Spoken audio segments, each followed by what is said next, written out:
Super six పథకాలు అమలు చేయకపోగా రాష్ట్రంలో కూటమి పార్టీ నేతలు అక్రమ సంపాదనకు కౌంటర్లు తెరిచారని ఎమ్మెల్సీ శ్రీనివాస్ ఆగ్రహం వ్యక్తం చేశారు. 150 కోట్ల కుట్టు మిషన్ స్కామ్కు తెరలేపని మండిపడ్డారు. రాష్ట్రం అప్పులు పాలైపోయిందంటూ హడావిడి చేస్తూ టీడీపీ నేతలు స్కీముల పేరుతో స్కాములు చేస్తూ జేబులు నింపుకుంటున్నారని ఎమ్మెల్సీ శ్రీనివాస్ విమర్శించారు.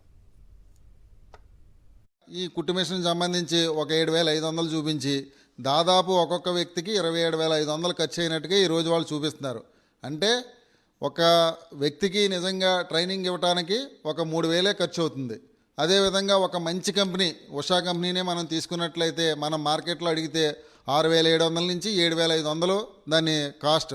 నిజంగా ఇటువంటి కంపెనీలు మానేసి వీళ్ళకి ప్రత్యేకంగా గుజరాత్లో ఒక కాంట్రాక్టర్ని పట్టుకుని ఆ కాంట్రాక్టర్ ద్వారా ఈ ఏదైతే కుట్టు మిషన్లు ఉన్నాయో ఆ కుట్టు మిషన్లు తయారు చేయించి వాటిని తక్కువ ధరకి అంటే పెడలు ఊడిపోయి లేదా తుప్పు పట్టేసిన ఐరన్తో సంబంధించిన ఆ కుట్టు మిషన్లు తయారు చేసి ఈరోజు ఇచ్చే కార్యక్రమం దాదాపు 257 కోట్లు ఈ ఖర్చు అయ్యాయని చూపించి అందులో దాదాపు 156 కోట్లు ఈ కూటమి నాయకులు ఎవరైతే ఉన్నారో పై స్థాయి నుంచి నియోజకవర్గంలో ఉన్నటువంటి ఎమ్మెల్యేలు మంత్రుల స్థాయి వరకు తినేసే కార్యక్రమం ఈరోజు మన రాష్ట్రంలో జరుగుతుంది.